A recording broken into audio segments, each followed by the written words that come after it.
ಕರ್ನಾಟಕ ಕೊಳಗೇರಿ ಅಭಿವೃದ್ಧಿ ಮಂಡಳಿ ವತಿಯಿಂದ ರಾಜ್ಯಾದ್ಯಂತ ನಿರ್ಮಾಣವಾಗಿರುವಂತಹ ಮನೆಗಳ ಹಸ್ತಾಂತರ ಕಾರ್ಯಕ್ರಮ ಹುಬ್ಬಳ್ಳಿಯ ಹಳೆ ಮಂಟೂರು ರಸ್ತೆಯಲ್ಲಿ ಜನವರಿ 14ರಂದು ನಡೆಯಲಿದ್ದು, ಕಾರ್ಯಕ್ರಮ ನಡೆಯುವ ಸ್ಥಳಕ್ಕೆ ವಸತಿ, ವಕ್ಫ್ ಮತ್ತು ಅಲ್ಪಸಂಖ್ಯಾತರ ಕಲ್ಯಾಣ ಸಚಿವ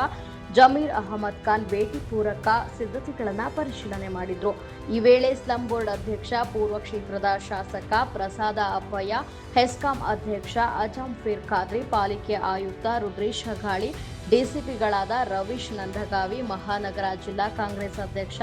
ಅಲ್ತಾಫ್ ಹಳ್ಳೂರ, ಪಾಲಿಕೆ ವಿರೋಧ ಪಕ್ಷದ ನಾಯಕ ಇಮ್ರಾನ್ ಎಲಿಕಾರ, ಮುಖಂಡರಾದ ಸದಾನಂದ ಡಂಗಣ್ಣವರ,